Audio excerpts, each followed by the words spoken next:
ETF index mutual funds నేర్చుకుని stock మార్కెట్లో రాణించాలనుకుంటున్నారా? వెంటనే ఈ నెంబర్కి కాల్ చేయండి. Hi viewers, India's largest digital media networks one టీవీకి స్వాగతం. ప్రస్తుతం మనతో ఉన్నారు public speaker and advocate Ushasri. నమస్తే ఉష. నమస్తే. అసలు మన భారతదేశం అంటేనే కట్టు బొట్టు సాంప్రదాయాలకు తొలిమెట్టు అన్నట్లు ఉంటుంది. అంటే ఎంత పాశ్చాత్య దేశాలన్నీ మన భారతదేశానికి ఎంత గౌరవం ఎందుకు ఇస్తున్నాయంటే ఈ మూడిటికే. ఇప్పుడు మన ఇండియాలో కట్టు సరిగ్గా లేదు, బొట్టు లేదు, సాంప్రదాయం అంటావా మంట కలిసిపోతున్నాయి. ఎందుకు? ఆల్రెడీ మనం గత వీడియోస్ చాలా చేసాము. ప్రియుడి కోసం తల్లిని చంపడం, తండ్రిని చంపడం, ఉంచుకున్న వాడి కోసం మొగుడిని చంపడం, పిల్లల్ని చంపడం. సో ఇవన్నీ చూస్తూ ఉంటే నిజంగా పెళ్లి అంటేనే భయం వేసే సిచ్యువేషన్లో ఈ నిత్య పెళ్లి కూతురు మాత్రం ఏకంగా 2 ఏళ్లలో 12 పెళ్లిళ్ళు చేసుకుందంటే అవతల వాళ్ళు ఎంతమంది బక్రాల ఆ మాత్రం కూడా విచారించుకోకుండా వీళ్ళు ఎట్లా పెళ్లి చేసుకుంటున్నారో అర్థం కాలేదు. ఒక్కసారి దాని గురించి. ఈనాటి బంధమే నాటిదో అనే పాట ఉంది. జన్మ జన్మలైన వదలని ఒక తోడు, మన వెన్నంటే వచ్చే ఒక నీడ అనేది సంసార బాంధవ్యం. ఇది మనకి వేదాల్లో ఉంది, మన శాస్త్రాల్లో ఉంది. భార్యాభర్తలది ఒక విడదీయలేని బంధం అని చెప్పి. సో మన పాతకాలం నుంచి వస్తున్న కట్టు బొట్టు సాంప్రదాయంలో బిగ్గెస్ట్ ఒక ఆడపిల్ల జీవితంలో మొదటి అంకం ఒక కూతురుగా ఒక యవ్వనం వచ్చిన తర్వాత ఇది ఒక పాతకాలంలో 8 ఏళ్లకే పెళ్లిళ్ళు చేసేవాళ్ళు. సరే లీస్ట్ కే సినారియోలో 13 ఏళ్ళకి మొదటి అంకం భర్త, ఒక కొత్త సంసారమైన జీవితం. సో ఈ స్థితి నుంచి మనం అడుక్కు తినే స్థితికి వచ్చాం. నేను ఈ మాట అంటున్నందుకు ఏమీ అనుకోకు. ఒక ఆడదాని సాంగత్యం కోసం నేను మగపక్షపాతిని అని కామెంట్లు పెట్టినా పర్లేదు, నా వీడియోలన్నీ అలా ఉన్నా సరే, మనం ఇలాంటి సందర్భాలు వచ్చినప్పుడైనా పాపం మగజాతికి మనం సపోర్ట్ చెయ్యాలి. ఎందుకంటే మగాడు ఇప్పుడున్న సామాజిక పరిస్థితుల్లో సింగిల్ గా ఉండడం అనేది చాలా దౌర్బల్యం. అది ఎంత కష్టపడి ఇప్పుడు డివోర్స్ కేసులు, ఈ అమ్మాయి చూసుకుంటే టార్గెట్ ఆడియన్స్ అందరూ డివోర్స్లైన అబ్బాయిలు. సో మనం అనుకుంటా ఏముంది మగాడు ఒకళ్ళు కాకపోతే 10 మంది పడుకుంటారు, చాలా చాలా ఈజీగా మనం ఏముంది ఆడది కదా సఫర్ ఏదైనా ఒక పరంగా మన కోర్టు వారు కూడా లాని కొంచెం సరళీకృతం చేసి ఆడవాళ్ళకి విపరీతమైన సపోర్ట్ నుంచి కొంచెం తగ్గించారు ఇది తెలుసుకుని. సో ఈ అమ్మాయి ఎర్ర వేసేది ఎమోషనల్ గా లో ఉండి విపరీతమైన టార్చర్ ఆఫ్ ట్రామా, డివోర్స్ కి గురి అయిన ప్రతి మగాడు వాళ్ళ ఇంట్లో వాళ్ళు ఏమనుకుంటారు, జరిగిపోయింది ఏదో జరిగిపోయింది. సెకండ్ మ్యారేజో, థర్డ్ మ్యారేజో, 4th మ్యారేజ్లు కూడా చూస్తున్నాం తెలుసా నీకు? నాకు వచ్చే కేసెస్ లో I'm looking at 4th marriages. 3rd కూడా అయిపోయింది. అసలు ట్రెండ్ మారిపోయింది. మగాడికి తోడు కావాలి. ఆడపిల్ల పాతకాలంలో చూడు, ముసలోళ్ళు అయినా సరే వాళ్ళు వండుకుంటూ తింటూ ఉండేవాళ్ళు. బట్ మగాళ్ళు 60 ఏళ్ళకి 70 ఏళ్ళకి పెళ్లిళ్ళు చేసుకున్న సంస్కృతి మంది. ఎందుకంటే చిన్న పిల్లల్ని కన్యాశుల్కం ఇవన్నీ చూసే ఉంటాం. So the need for women, అమ్మాయిల్ని వెతికే ఒక నీడ్ అబ్బాయిలకి ఎక్కువ ఉంది. సో అలాంటి వాళ్ళు బాగా డబ్బులు ఉన్నోళ్ళు, బాగా స్థితిగతి ఉన్నోళ్ళు ఈ అమ్మాయి target audience. And there are team అంట. వీళ్ళ అమ్మగారు ఇంకో 2-3 ఉన్నారు. సో కోర్టు బయట డివోర్స్ అయ్యి వచ్చే వాళ్ళందరినీ లీగల్ గా నీలిమ, సో చక్కగా డివోర్స్ అయ్యి బాగా డబ్బులుండి, సో అలాంటి వాళ్ళు ఏం కోరుకుంటారు? ఒక ప్రేమగా, ఆప్యాయంగా, ఒక మంచి మాట, నేనున్నాననే ఒక ధైర్యం, నీకెందుకు ఏది జరిగినా సరే జీవితాంతం నేను ఉంటానని ఒక భరోసా. సో అలా ఉన్నప్పుడు మగాడికి డబ్బు పెద్ద విషయం కాదు. యాక్చువల్ గా చెప్పాలంటే మనం అమలాపురం పెట్టిందే పేరు ఇలాంటి, అంటే ఇంక నేను చెప్పలేను అనమాట. సో కోనసీమ, అమలాపురంలో Neelima.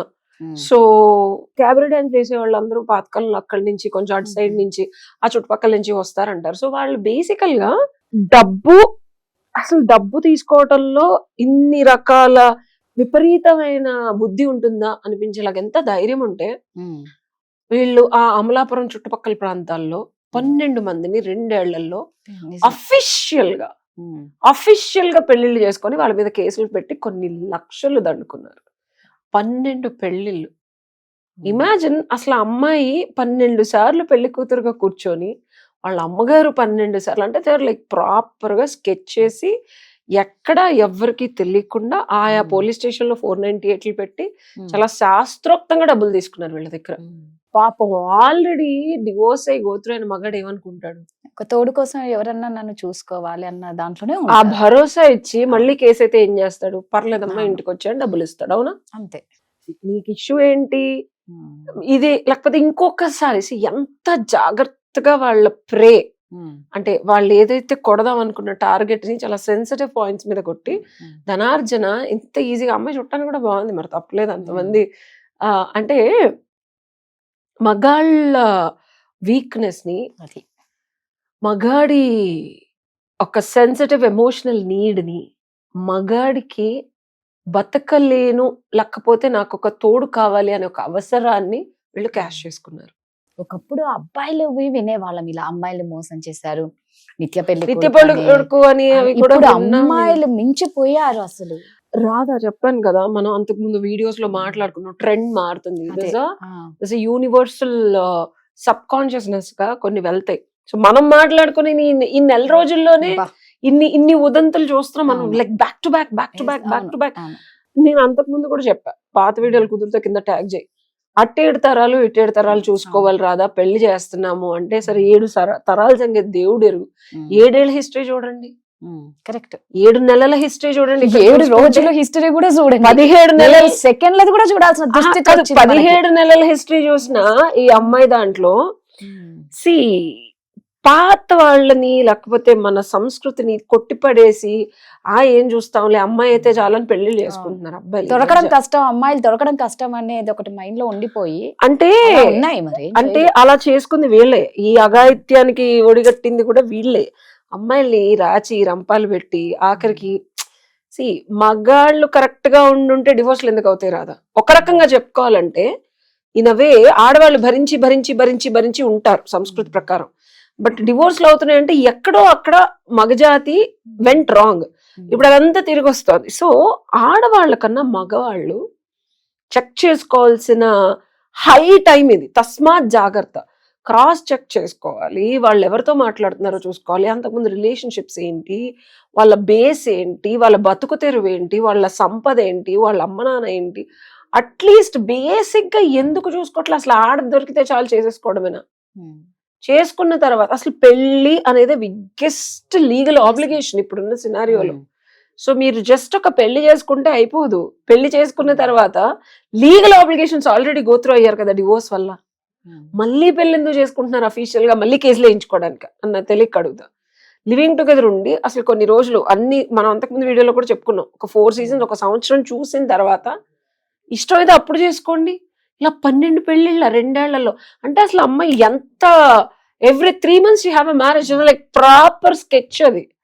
They have scheduled marriages.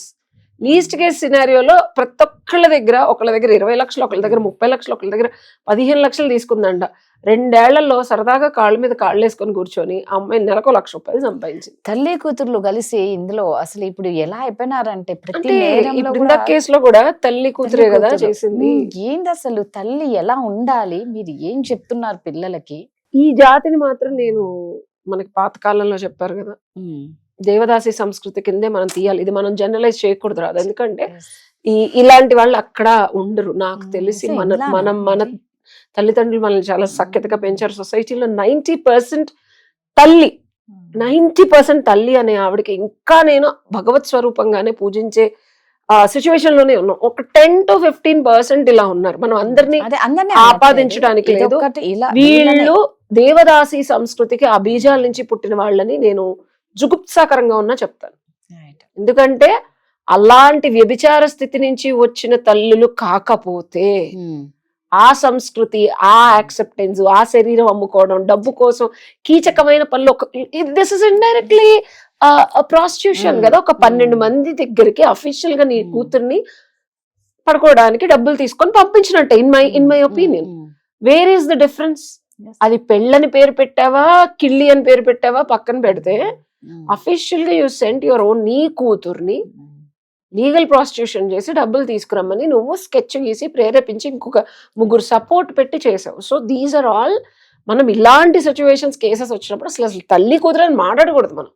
అసలు అది తప్పు, మన నోట్లోంచి వచ్చే పదాలు కూడా తప్పు. These are all belonging to a community. పాతకాలంలో ఇలాంటి వాళ్ళని మనం వేశ్యలు, వ్యభిచార గృహాలు, తల్లే ట్రైన్ చేస్తారు వాళ్ళని. మనం హీరామండి చూడలా, నెట్ఫ్లిక్స్ లో హీరామండి చూసావా? కూతురు వ్యభిచారం చేయనంటే తల్లి పెళ్లి చేసుకుంటానన్న ఈడ్చుకొచ్చి మరి వ్యభిచారం చేస్తుంది. సో మనం దీన్ని తల్లి కూతురులాగా జనరలైజ్ చేయకూడదు, తప్పది. వ్యభిచార గృహాల్లో వాళ్ళకు కొన్ని రూల్స్ ఉన్నాయి, వాళ్ళు అలానే చేస్తారు. తల్లి బాధ్యత అది, కూతురుని అలా చక్కదిద్దం. నేను పచ్చిగా చెప్తున్నాను. సో మనం ఇది ఇలాంటి కోనకి చెందింది, ఇలానే మాట్లాడుకోవాలి రాదు. ఇది పచ్చిగా ఉన్నా తప్పులేదు, ఎందుకంటే ఇది నిజం, నిర్భయంగా చెప్పాలి, నిష్ఠూరంగా ఉన్నా. So it's a proper prostitute mother. మనం ఇందాక కేసు చూసుకున్నా సరే ఆవిడ ప్రాపర్ ప్రాస్టిట్యూట్ మదర్. అది ఆవిడ పడుకొని ఈవిడ పడుకొని ఏమిటది. ఇప్పుడు సేమ్ హీరామండి సినిమాలో కూడా ఆవిడ ఉంటుంది, కూతుర్ని, చెల్లెల్ని, అందరినీ సుఖినో భవంతు అంతే. అంతే నిజంగా. అందుకే అంటారండి, కనీసం కొంచెం విచారించుకోండి. ఏదో కామెడీగా ఒక సినిమాలో ఉండేది, మా చెల్లికి జరగాలి పెళ్లి మళ్ళీ మళ్ళీ అన్నట్టు. పాపం ఆ తల్లి అది బాగా తీసుకున్నట్లుంది. ఈ తల్లి వాళ్ళ కూతురికి మళ్ళీ మళ్ళీ పెళ్లి చేయించి అందరి జీవితాలు నాశనం చేస్తుంది. ఇంకొకటి రాధా, అబ్బాయిలు తాపత్రయపడిపోకండి. అది ఓల్డ్ చేసుకొని పెళ్లి అనేది బిగ్ స్టెప్. ఓకే, ఒక్కసారి ఆల్రెడీ చితికిపోయి రచ్చ అయ్యి కేసులు పెట్టి కోట్లు ఇచ్చో లక్షలు ఇచ్చో వదిలించుకున్న కడుక్కోలేని ఒక వాసనని అతికించుకునేటప్పుడన్నా ఒకసారి వాసన చూడండి, అంతే. సో నిజంగా చెప్తున్నా అండి, పెళ్లి చేసుకునే ముందు ఖచ్చితంగా ఎవరైనా సరే విచారించుకోండి. విచారించుకోకపోతే మనుషుల్ని చంపడమా లేదా ఇదిగోండి ఇలాంటి మోసాలు అవుతాయి. ఒకటి కొంచెం ఆనందం ఏంటంటే, మహాతల్లి ఈ 12 మందిని చంపలేదు. అమ్మా తల్లి, నువ్వు నిజంగా ఒక ఆడదాను అని చెప్పుకోనికి మేము ఆడోళ్ళగా మేము సిగ్గుపడుతున్నాం. Target is money. మనీ, డబ్బులు ఆడ చంపనీకి మనీనే, ఇక్కడ మోసం చేయనీకి మనీ, అంతే మనీ. Thank you.